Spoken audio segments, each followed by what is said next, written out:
My concern around this legislation is not so much with the text of the bill as with the way that the government uses the sanctions tools that are available to them. Parliament gives the government sanctions tools, and then it's up to the government to determine how to use them. And this government has been relatively limited and ineffective in their use of sanctions tools, and there are also, I think, significant gaps in enforcement.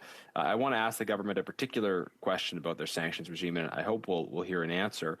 Why has this government stopped using the Magnitsky Act to sanction human rights abusers? It's been a number of years since that particular legislative tool has been used. Why has the government stopped using the Magnitsky Act to sanction human rights abusers? Thank you.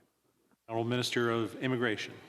Mr. Speaker, I always enjoy questions from the honourable member. I find them to be thoughtful, though we often find ourselves in disagreement, and I think to have respectful engagement on issues that matter is very important.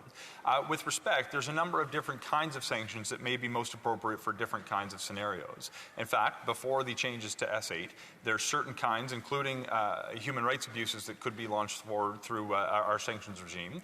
We also had the opportunity to sanction individuals for significant acts of corruption, both of which could have rendered a person inadmissible.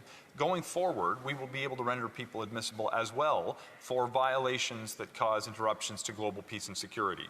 For what it's worth, there's another expansion that will ensure that we're not just dealing with acts committed by countries, but sub-state actors and terror organizations. I think going forward, when the facts justify it, may be most appropriate to use sanctions for human rights abuses, but in the present instance, we've seen a significant increase as a result in particular of Russia's latest invasion into Ukraine, of bad actors who I think are complicit in those kinds of actions that have interrupted global peace and security.